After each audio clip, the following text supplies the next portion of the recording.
Welcome back to Building Character, where we figure out how to play as your favorite fictional characters in Dungeons & Dragons. Join the Patreon for these character sheets and a whole bunch more, and like and subscribe for more wishes next time you play. Maybe. Today we're building Krillin and Android 18, maybe the most powerful couple in all the Dragon Ball universe. Bulma and Vegeta are pretty close, but only one of them has the power of a god. Maybe they'll give Vegeta a little power bump in Super so he can start pulling his weight a little more. Stories have not been embellished because they need no embellishment. They are simply, horrifyingly, the story of my life as a short, stocky, slow-witted, bald man. We'll start with Krillin, since he goes all the way back to the first Dragon Ball series. First, we need to inspire everyone else to fight better, even if we're not directly involved ourselves. Next, we need beans that will bring back our friend's fighting spirit. For me, that's coffee beans, but I think sensu beans kind of look like lima beans. Finally, we need a secret technique that can mess up enemies that are way stronger than you. But if you're looking for a secret technique to protect your data on the internet, why not use today's sponsor, Surfshark VPN? Surfshark VPN is a virtual private network. If you've been watching for a while, you know that. Basically, it encrypts your data as you're browsing the internet to keep it safe from hackers, identity thieves, and corporations. But what you might not know about is the Surfshark Alert feature, which lets you know if your data has been part of a breach on another website to protect you even while you're not actively browsing the internet. But it's not all security. You can use Surfshark for fun to unblock region-blocked videos in certain countries by pretending your IP address is in another country with Surfshark so you can watch whatever you want to watch. You get all of these features on an unlimited amount of devices. It's already the best deal in data protection, and they made it even better this month. If you click the link in the description, you get 83% off and 4 free months. That's the best deal of the year. So click the link in the description and start 2022 with some safer browsing. Now back to the video. For stats, we're using the point pi because I dunked on Krillin too much in previous Dragon Ball Z videos and everyone got mad. So it's time to acknowledge something. Krillin is the strongest Earthling. If the other Z fighters didn't exist, he would be a god among mortals. But because of the rule of relativity, he's just kinda good at everything. That means that we're gonna put everything at 13 except Constitution, which can go to 10. You're a great motivation to the team, but sometimes the best way to motivate the team is to die. Krillin is a human, even though he's short. He's actually only like 5 feet tall. Everyone else in Dragon Ball Z is just somewhere in the 7-foot range. Let's celebrate humanity by going regular human for +1 to every stat. That's human, baby. Build your own background for persuasion and perception, and we're done with the background section. Goodness gracious, this video is clipping along, isn't it? We'll kick things off as a fighter to punch stuff good. You get 2 skills from the fighter list like acrobatics and athletics, so you can be a very buff short guy. You get a fighting style like unarmed fighting, to fight unarmed. With unarmed attacks that deal 1d6 bludgeoning damage or 1d8 if you've got 2 free hands. You can even deal a d4 of damage to a creature you have grappled once per turn, though I would recommend running and hiding actually. You also get second wind for a sensu bean, all your own, healing 1d10 plus your fighter level as a bonus action once per short rest. Remember, you do have to take care of yourself first before you can take care of others, otherwise who's gonna give them beans? Second level fighters get action surge, letting you make 2 actions in 1 turn once per short rest, either sending out 2 attacks or running away really fast. We're gonna bounce over to Bard now right away, which might seem weird, but Krillin is always fighting in tournaments. That has sort of a gladiator energy to it. The main reason I want to be a Bard is for bardic inspiration, letting you cheer on the other Z fighters by giving them a d6 to add to ability checks, saving throws, or attack rolls as a bonus action. You have an amount of these per long rest equal to your charisma modifier, so make sure you're using them. You don't get extra D&D points for having extra bardic inspiration die when you start a long rest. You also can grab another skill, go for stealth to hide while you wait for the other fighters to show up. For your spells and cantrips, light lets you see in the dark with your bad human eyes. Thunderclap forces a constitution saving throw on creatures within 5 feet of you, dealing 1d6 thunder damage to those that fail for a little shockwave that could help you if you get surrounded. Thunderwave is a bigger version of that with a 15-foot cube in front of you, dealing 2d8 thunder damage to those that fail and pushing them back 10 feet. Half damage and no pushing if they succeed. Cure Wounds heals 1d8 plus your charisma modifier to a creature you touch. You don't want to throw your beans. That's how you lose your beans. Never waste a bean. Featherfall stops up to 5 falling creatures from taking falling damage as a reaction. DBZ battles tend to take place in the air. This will let you catch your buddies before they fall to the ground. Finally, Heroism is great inspiration, giving a creature of your choice immunity to the frightened condition and temporary HP equal to your charisma modifier at the start of their turns, helping them keep a little damage off while you cheer them on from the sidelines. Second level bards get jack of all trades, letting you add half your proficiency bonus to skills you're not proficient with. Pairing that with your well-balanced stats, that'll make you pretty consistent at anything you're gonna try to do, but maybe not great at any of the things you're trying to do. You also get a Song of Rest, giving your allies an extra d6 of healing on short rests. But Krillin doesn't sing. You're right, Krillin is a rapper. Have you not heard the masterpiece Chillin' with Krillin? I double checked that it doesn't exist at the time of writing this script, but please make this joke age poorly. Just do some nice, easy flow about having a hot robot wife. I'd listen to that. For this level spell, Long Strider adds 10 feet to a creature's movement speed, helping you bail when you need to. You do need to bail a lot. Third level bards get expertise in 2 skills of your choice, doubling your proficiency bonus with those skills. Athletics and persuasion will be my picks. Krillin is obviously a charmer. I'm not the type of guy to say that one romantic partner is out of the other's league. Love can grow between any 2 people, but on a scale of 1 to 10, your wife's an 18. So, you know.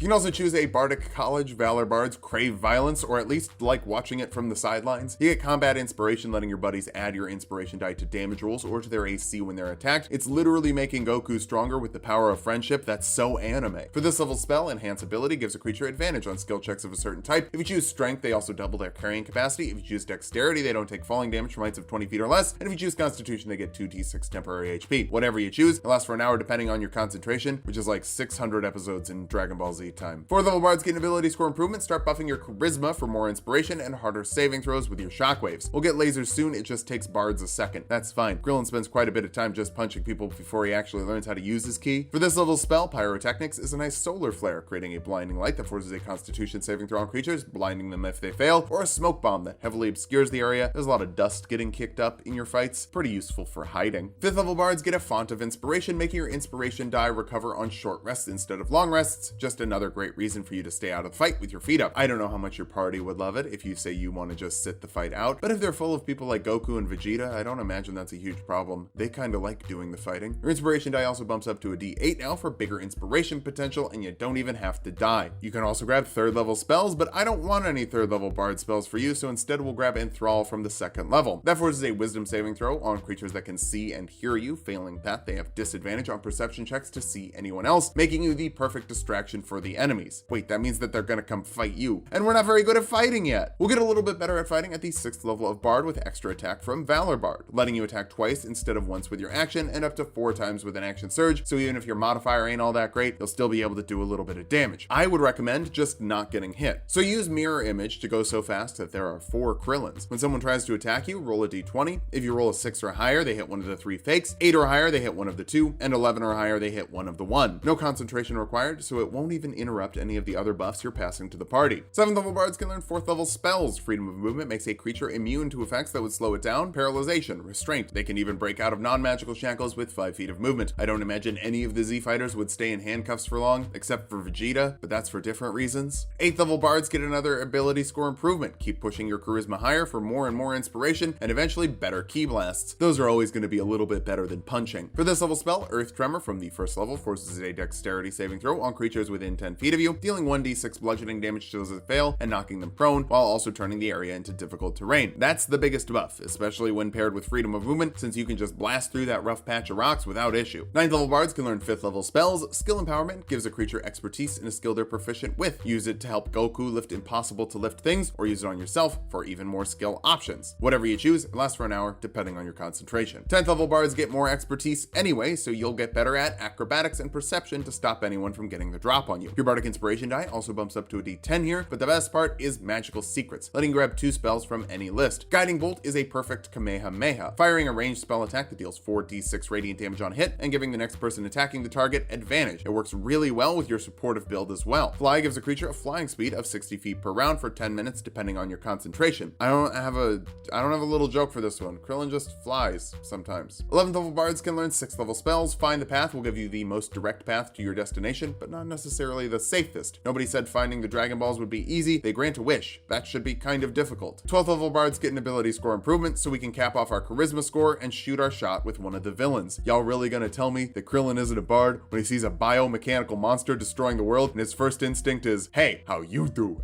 13th level bards can learn 7th level spells. Regenerate is the Super Sensu Bean. You get 4d8 plus 15 HP instantly and 1 HP every round after that for an hour, or 10 HP per minute if you're not in combat. It even restores missing limbs, so Piccolo can always be well armed.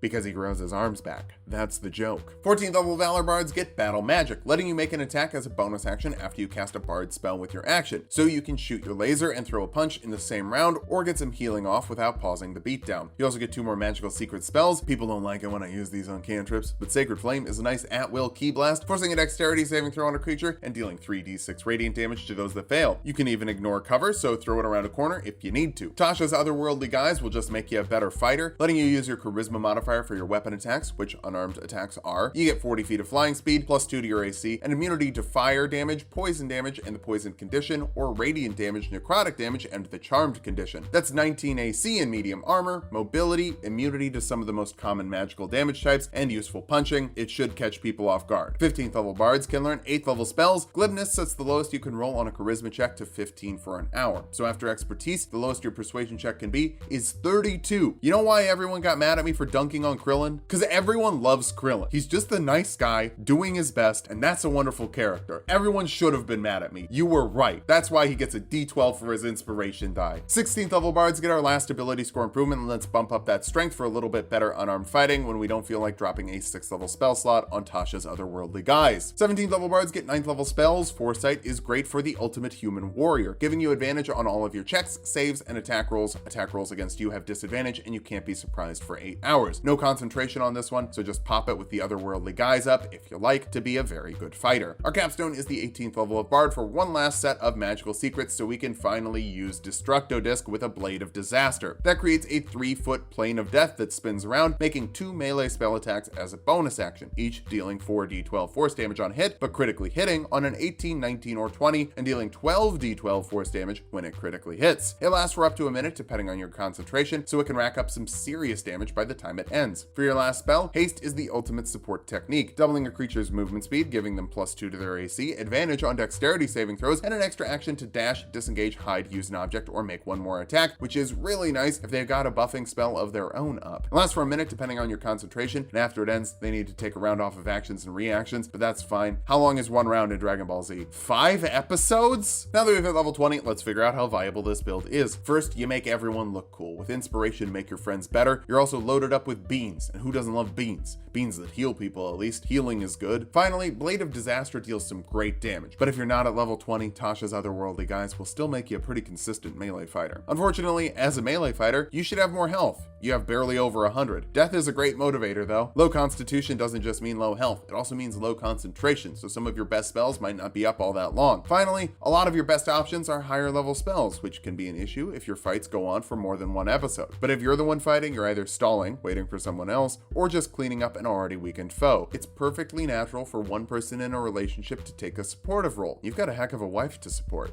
He's making more money than ever! That's because, unlike you, he's a good businessman.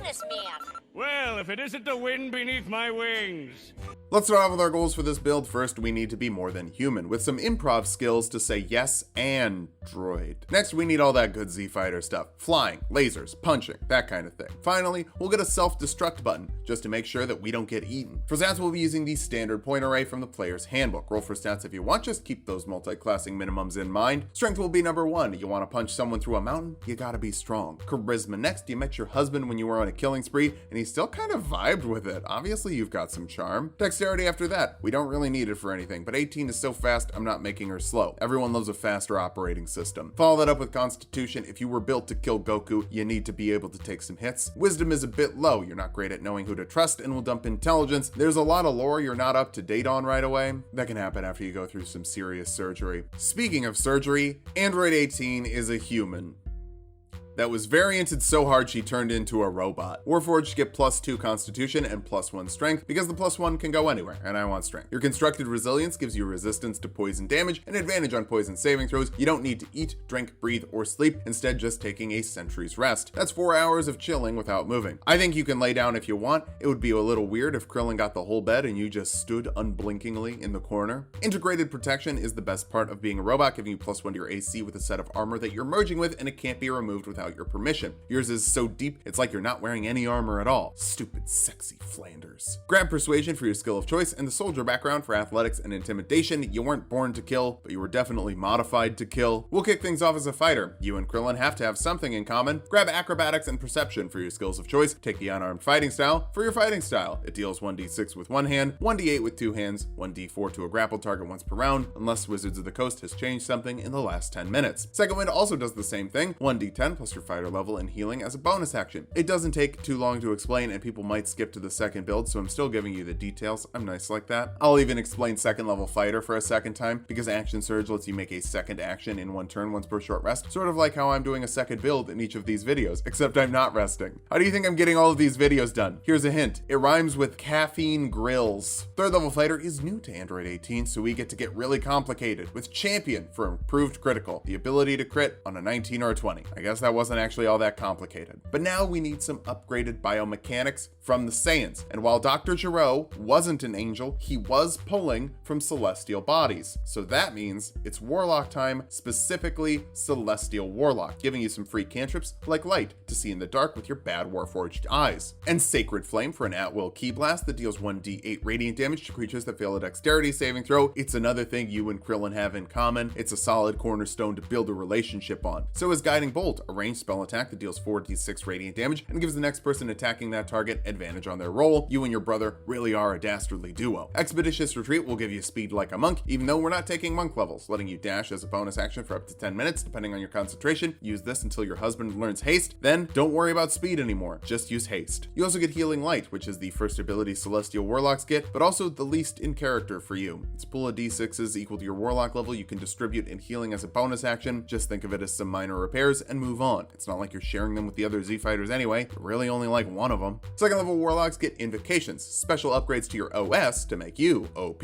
Devil's Sight lets you see in all forms of darkness with 120 feet of range. I always thought the Warforged should have dark vision. Who builds a robot that can't murder people at night? Eldritch Mind gives you advantage on concentration saving throws, which will definitely be useful. You're gonna need to focus to fight legendary Super Saiyans. For this level spell, Cause Fear forces a wisdom saving throw on a creature, frightening them if they fail. Probably helps if you break a car in half with your bare hands first. Maybe that's the material component. Third level Warlocks get a Pact Boon, a special gift from your creator or maybe significant other, just some sort of talisman that will let you add a d4 to a failed ability check an amount of times per long rest equal to your proficiency bonus. We can't really go Pact of the Blade since you don't have a weapon. You do get to use second level spells though. Flaming Sphere creates a ball of fire that you can steer, forcing a dexterity saving throw on creatures and dealing 2d6 fire damage to those that fail, half as much to those that succeed. You can move it around with a bonus action on following turns for a laser that bounces around corners. Fourth level Warlocks get an ability score improvement, bump your charisma. You've got more beams than punches at this point, and big lasers are just more fun, in my opinion. So is the spell Misty Step, which lets you teleport 30 feet as a bonus action to blink in and out in that trademark Dragon Ball Z fashion. Fifth level Warlocks get third level spells like Fly to fly for 10 minutes with 60 feet of speed per round, depending on your concentration. It's much better to hover out of the reach of humans when you're spamming lasers on them. Not that they were all that threatening anyway. You also get another invocation. Eldritch Sight lets you cast Detect Magic at will, sensing magical auras and the type of magic causing them. So figure out if there's transmutation afoot, then you're probably dealing with a Super Saiyan or a werewolf, but those aren't as likely for you. Sixth level Celestial Warlocks get Radiant Soul, letting you add your charisma modifier and damage to one radiant or fire spell per round, which makes Sacred Flame almost as good as Eldritch Blast, a spell we didn't take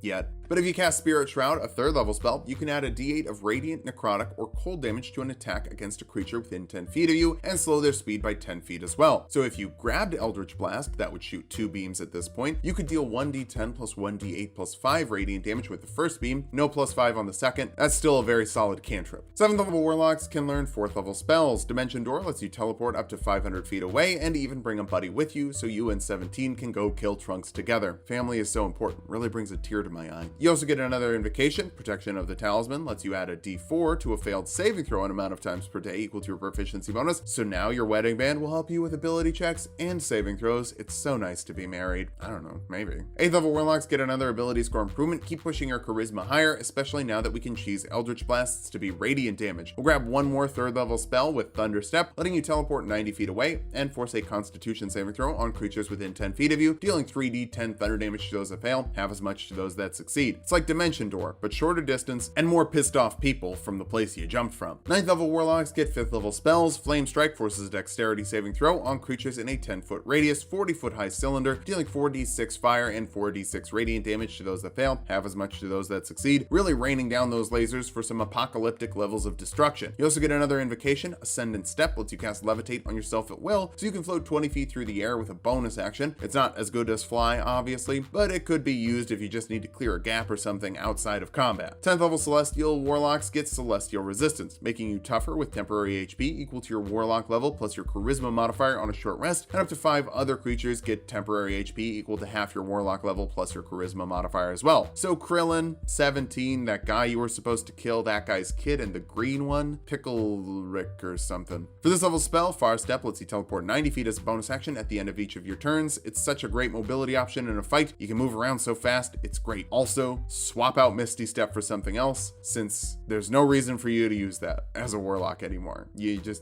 don't need it. Get something else. 11th level Warlocks get a Mystic Arcanum spell, a 6th level spell they can cast once per long rest, like Tasha's Otherworldly Guise, giving you a 40-foot flying speed plus 2 to your AC, immunity to fire and poison damage and the poisoned condition, or radiant and necrotic damage and the charmed condition. 2 attacks with your action, and you can attack with your charisma modifier instead of your strength. Pair this with some buffs from the bald bard boy, and suddenly you're gonna end up being the best fighter in the bunch. That's the power of multiple concentration spells. 12th level Warlocks get another ability score improvement, cap off your charisma for the best beams and the best punches when you have Otherworldly Guys up. You also get another invocation, Trickster's Escape, lets you cast freedom of movement once per long rest for free, meaning that you can't be slowed down, paralyzed, or restrained, and can break out of non-magical shackles with 5 feet of movement. Lord help the police officers that are trying to arrest you. You know what? Actually, they should try it. All of them. All of them should try to arrest you. I support that idea. 13th level Warlocks get a 7th level Arcanum spell, and I'll be real, I don't love any of these for you. I'll go with Power Word Pain though, subjecting a creature with 100 HP or less to excruciating pain. While active, they have disadvantage on attack rolls, ability checks, and saving throws, with the exception of Constitution saving throws. They have to make a Constitution saving throw if they want to cast a spell, or if they want the effects to end. Otherwise, they're just going to be worse at fighting you. Android 18 can be a pain, but I don't know if she can just speak it into existence. We're really here for 14th level of Celestial Warlock, because that lets you blow up with Searing Vengeance, letting you replace a death saving throw with an explosion of radiant energy instead, dealing 2d8 plus your charisma modifier and radiant damage to creatures of your choice within 30 feet of you, and blinding them for a round as well. You even get half your HP back, which I guess is sort of the opposite of a self-destruct, but let's be real, death doesn't really stick in Dragon Ball anyway. 15th level Warlocks get 8th level spells. Power Word Stun automatically stuns a creature with 150 HP or less, and they stay stunned until they can pass a Constitution saving throw. That means you can just keep wailing on them as they're befuddled by your dope leather aesthetic. I'm assuming that's how you stun them. For this level's invocation, Bond of the Talisman lets you teleport to a creature that's got your talisman, or they can teleport to you an amount of times per day equal to your proficiency bonus. Now you can give Krillin something, not that he ever gave you anything, except like foresight and haste and all the sensu beans you can eat and inspiration die, but now he can get closer to you to give you those things. 16th level Warlocks get another ability score improvement. Use yours to get the strength higher. Unfortunately, we can't cap it. Z fighters are tricky sometimes. They're a bit busy. Our capstone is the 17th level of Warlock for 1 9th level Arcanum slot, and you know, if your husband is the one who wishes for you to come back to life and become human, that kind of makes him your patron, so it makes sense that you learn his best technique. Blade of Disaster summons a Destructo Disc that makes a bonus action attack for you, dealing 4d12 force damage with each attack and 12d12 when it critically hits, with an expanded critical hit range of 18, 19, or 20. Pair that with Foresight from Krillin, and you have advantage to double the critical hit chance. It's kind of busted. Now that we've hit level 20, let's figure out how viable this build is. First, you can dish out some serious radiant damage with extra radiant damage as a Celestial Warlock. You're also really hard to hit with Tasha's Otherworldly Guise and Fused Armor, giving you 21 AC or 23 with haste from Krillin as well. Maybe even Foresight? Maybe I shouldn't count Krillin in here, but obviously he's going to support you. That's his whole thing. Finally, you've got a lot of teleportation options to get in and out of combat when you need to. For weaknesses, we had to go really far into Warlock to get Destructo Disc, so you have to concentrate if you want extra attack. You also don't have a capped off strength score, so Tasha's is fully necessary if punching things is your strategy. Finally, some creatures are fully immune to radiant damage. Hey, even you are with Tasha's up, so it's not great depending on how often you're fighting those people. But with all of the buffs from the buff bald bard, you become a lean, mean killing machine. Play big support or enjoy the buffs of 2 full casters worth of concentration spells to wreck house on anyone who would challenge your status as best couple. Just make sure you understand that a relationship is all about give and take. Telling someone to build their character just to buff yours could be a hard sell. Thanks for watching. If you liked the video, subscribe for more. We make 2 videos every week. Join the Patreon for this character sheet and a whole bunch more, and sub to Tulok and Mango